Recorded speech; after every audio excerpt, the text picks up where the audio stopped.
Good afternoon, Edna. It's lovely to see you again Hi for again. this I think our third conversation together around areas of interest around supervision and reflective practice in our field of coaching and executive development that we've been dialoguing around. So part of maybe we clarify what it is that we want to be exploring, what interests are you particularly drawn to today, and where am I coming from, and then we can go from there. Sure, that's nice.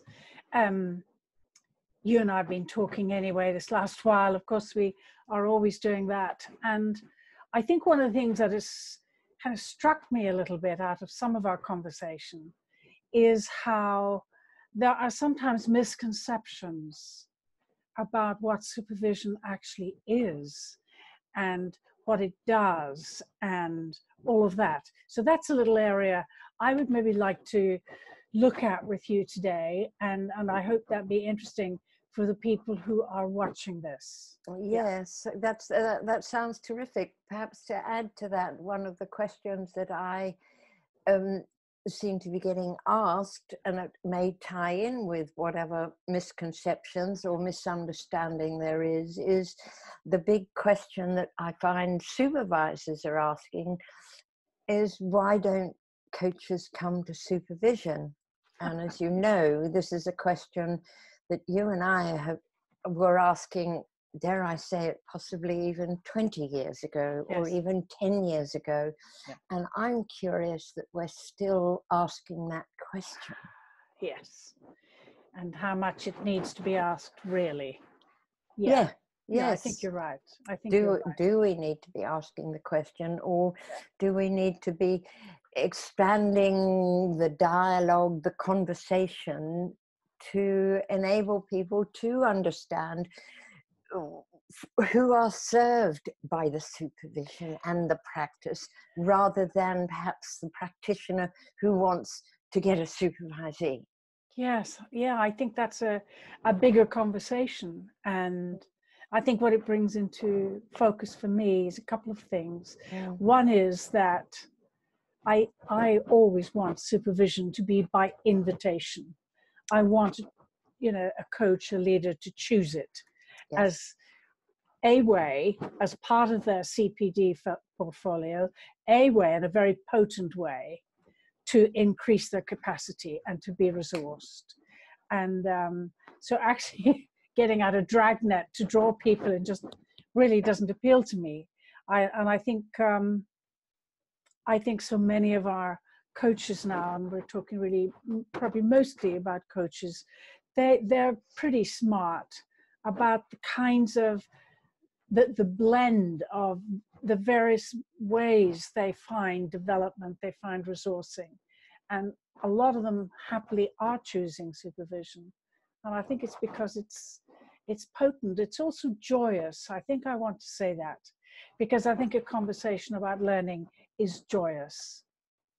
I think that's gorgeous. And perhaps one of the concerns people have who may not have experienced supervision is that exploring our practice with another and reflecting on what's worked and why it's worked and how it's worked, and thus what we can take forward into subsequent client relationships, is exciting and thrilling and very rejuvenating.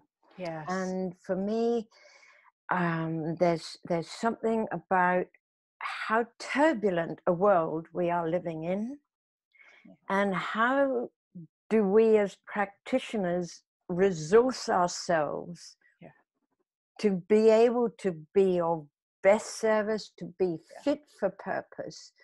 And supervision, this reflective dialogue with another, with being listened to, with being held and contained as we grapple with the questions and issues that come up in the work, is absolutely rejuvenating and replenishing, which is different from a webinar or a training session or a conference. Yes. And there are so many reasons for that. I mean, you and I, for example, are both involved in the training of supervisors, and we know what a wide-ranging training that is. And so it actually means that when a coach comes to work with somebody who's properly trained, they're actually rooted in a relationship that gives them great stability, not just for learning, but for how they can go back out into a world, as you say, that's rocking a bit, and where they can really be anchored in their thinking, their perception, their reflection, all those areas where, you know, I have the image, it just happened the other day, where people fly into airports and say, right, I'm going to coach now, or I'm going to do this. Yeah. You know, we're really grounding, slowing people down, inviting them into a process that's actually waiting to happen. The process of, oh, I really need time to think about this. And so the supervisor and the supervisee together bring the big lights to look at what's really going on and what needs a bit of support. Yes, and I'm struck by two things there. I loved your description of being anchored or grounding, particularly in the mucky, unpredictable, messy world that we're living in. Yeah. And there's something about how much pressure we're all under to do things fast. Quickly, quickly, quickly. Move on, move on, move on. Knock this one off, knock that one out, get this done. So that whole process of being with another and pausing and relating and noticing with each other what may be happening to us as the practitioner, and in relationship with the supervisor, provides huge insight that we don't get from a book, or we don't get from a coaching assignment, if you like. There's something about finding the balance. Of course, in supervision, there is an intention for learning and growth. But I don't know about you, but I talk about learning and growing intention as distinct from what are the goals, what are the measurables, what are the actions, and the contrast between our slowing down and grounding, between that and the urgency to achieve a goal and move on, is quite palpable sometimes. Yeah, and I think of a little element in the training that we have at CSA where we use a Buddhist concept of surrounding something with interest.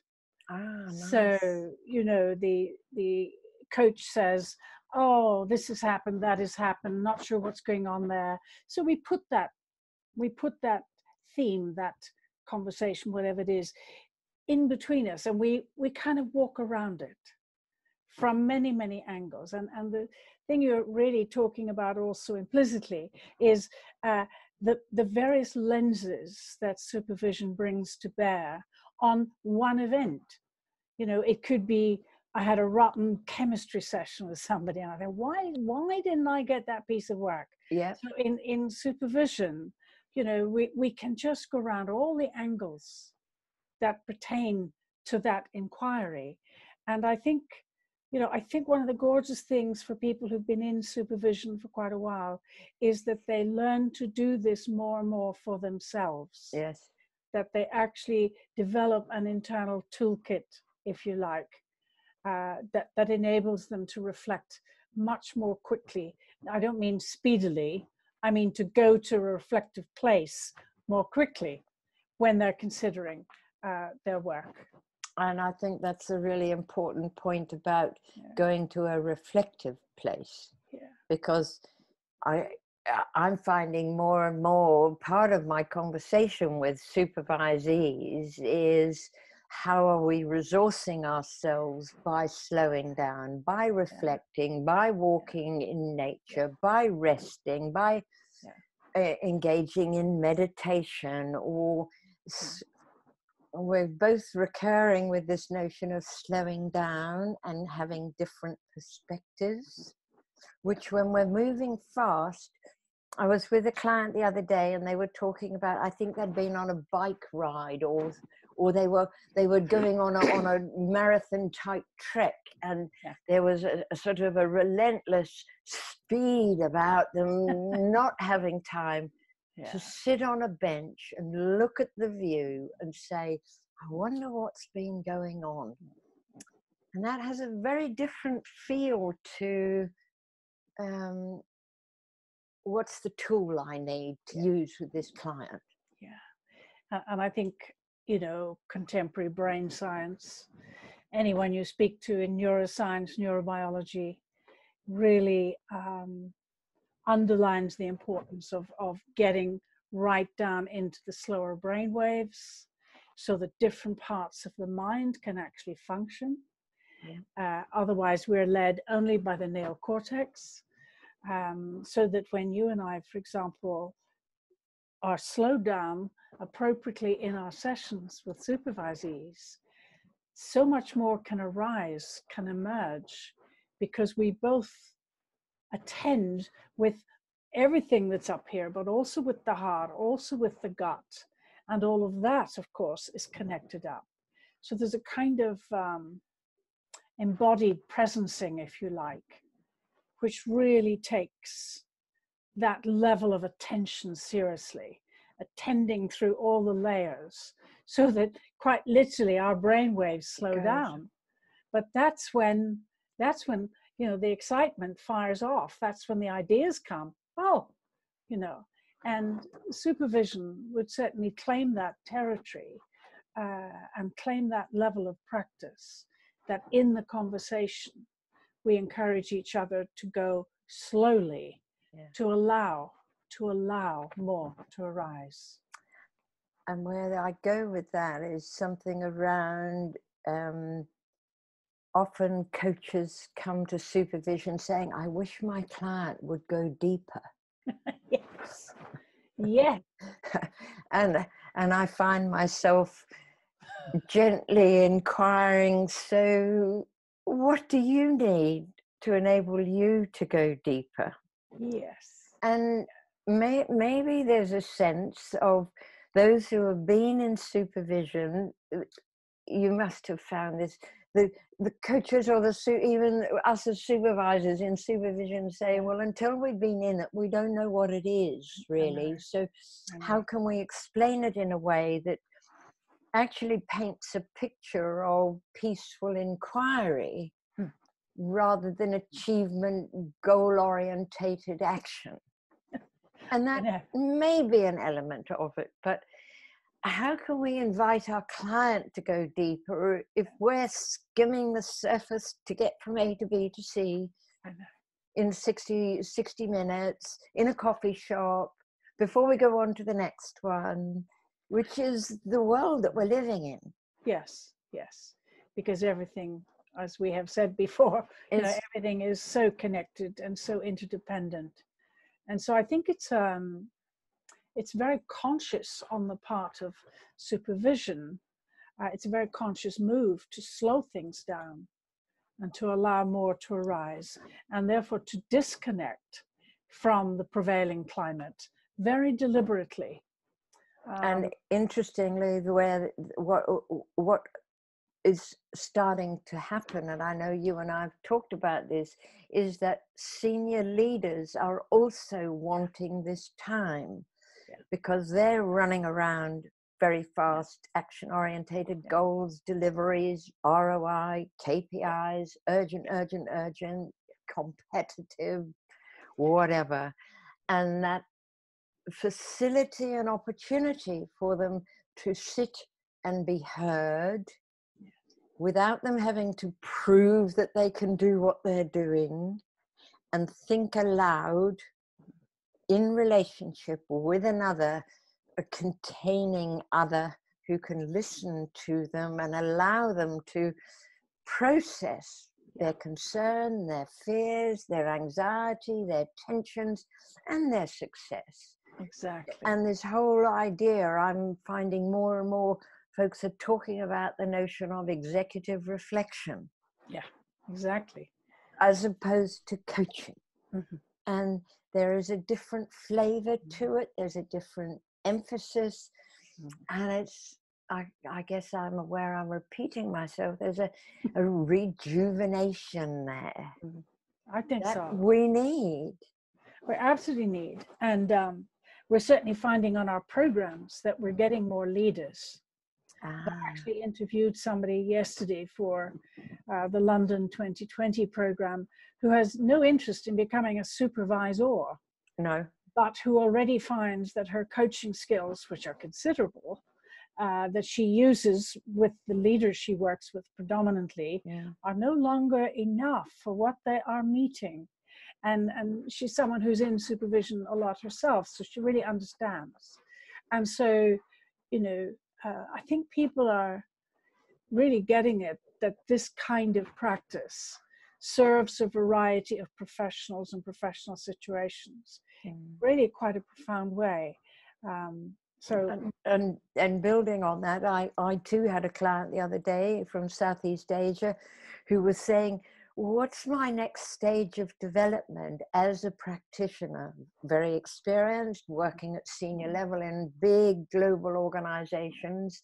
And I tentatively said, have you thought about in perhaps a CSA supervision training? And they went, oh, I'm not sure if I want to be a supervisor. That's why I come to you. Yeah.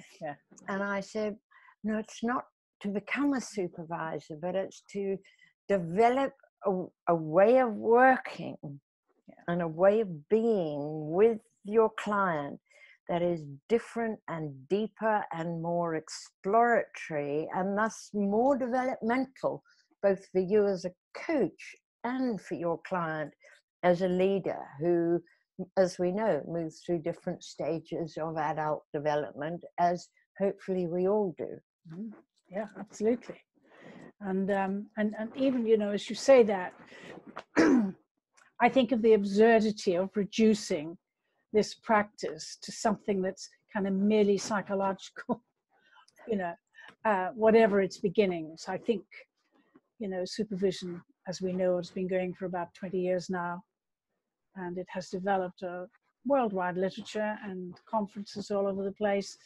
And it has really had to grow like coaching has grown, and has taken on practices and insights, you know, from the world of neuroscience, from the world of understanding energy, quantum theory, from the world of systems. We're really understanding systems so much more. And of course, if you're supervising or you're in supervision, you are talking about a system.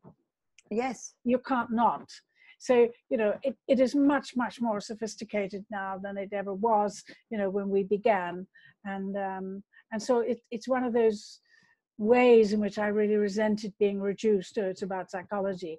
I think psychology is one of the smallest parts of anything that I do with people in supervision, or indeed that I receive myself when I'm being supervised. It's much bigger than that. And that's an interesting, at the risk of being provocative here, prompted by your comment, is of supervision being reduced to a series of competencies. Oh God, yes. And maybe what is my concern about that is that we're trying to fit who we are into a series of boxes that we account for in terms of approach or methodology or technique.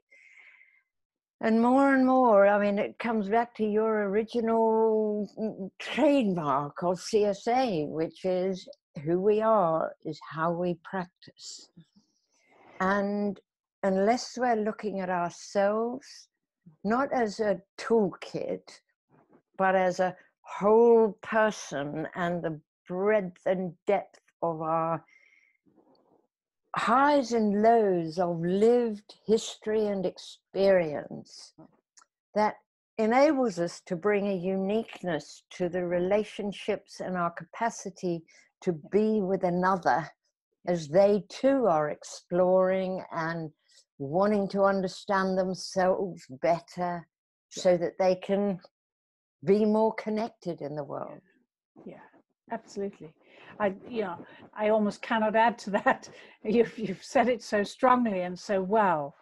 And I just think that, the who you are is how you coach piece is something that is teaching me every day. And I found myself actually saying that to someone recently who got very excited by the notion and asked me, what is it? I said, actually, it lives, it grows, because we are not accountants. We coaches, leaders, whatever. We are engaging with people and systems every day.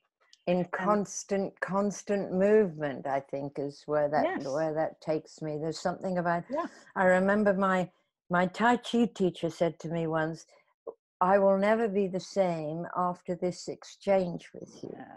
And I have found that so powerful to remind me that you and I will never be the same again after being in this conversation. And I think we underestimate, because we can't always measure or see how we might be different. But the thing that it brings to me is my sense of uniqueness and the uniqueness of other. Exactly. And the uniqueness of every conversation Yeah. in the moment. It's this business about emergence, allowing for emergence. Things will arise, understanding, sensations, new ideas, images will arise to the extent that we can attend and intend together in a conversation. I mean, I feel it's quite miraculous, and it's not a word I'll use lightly, but I know that as I step into a conversation in my own supervision or supervision with others, that something is going to happen. I don't know what it is. I know we get started and things happen. So I think that's part of the gift of supervision, and I think it's partly why we are pretty sure that, while we have competencies in supervision, and for supervision providers all have their list of competencies, that this kind of living conversation, this living exchange, which allows whatever is there to emerge, actually is not served well when it is bound by thou shalt do this and then this and tick that box. It's ridiculous. It needs to be much bigger than that, much more robust than that. And that, I think, is why, we need trainings like our own and several other really good trainings where people are genuinely put through their paces, both in terms of who they are and in terms of embracing methodologies and ideas and integrating them into a practice that is well formed. That's really how we serve when we do that. And we are clear on why we're there. Absolutely. And and of course, you and I know that when you're working with someone, we are affecting their whole environment, including, say, the organization they're working in. Whatever way the change goes back, it goes back. And sometimes... And we can't foresee, we can't anticipate, we have no idea. I was at a session just recently with somebody who said, I have no idea what my clients' learning will be when they leave the room. And personally, that really resonates for me, because whilst we talk about, well, have they had an aha moment? Well, hopefully sometimes, yes. But actually, the cogs are turning, the physiology is changing, the person is new when they leave the room, with new ways of connecting and interpreting and engaging with their environment and their systems, that we cannot know what impact that might be, but we know it has a very profound impact. And there's something about trusting the value and the power of that dialogue and relationship in a way that doesn't need a tight measurement. Yes, exactly. And I think one of the indicators we have that this is a potent practice is the way it has been taken up in so many parts of the world. Not all of it yet, but I think the market really decides. The market can see, you know, that people who have a supervisory input into their work are actually developing, and the level at which they're working is getting higher, and the safety of their work is better. And I love that, because sorry, I'm aware I'm interrupting you, but there was something, what was coming up for me was in my research, the coaches that came who were involved in my research, and this is, 6 or 7 years ago, were saying they were all executive coaches working across organizations of different shapes and sizes, and they all said they couldn't do this work if they weren't in supervision, because it's a place to come and calibrate, to review, to reflect and recharge, that is different from other activities. And acknowledging that the complexity of coaching or mentoring in a particularly organizationally is massive. Yes, absolutely massive. And we jump in with great enthusiasm. We do. We quickly, you know, us too, we quickly get entangled in whatever is there. Yeah. And so I think, I guess supervision in one sense is a process of disentangling and getting clear. And unraveling. Yeah, and getting stable again, and knowing that we can go forth and be strong once more. Yeah. With joy. That's exactly what was in my mind. Yes, exactly what is in my mind, because it is a joyful conversation, as learning should be. So thanks, Alison. Thank you very much, Edna. Okay. Bye. Bye now.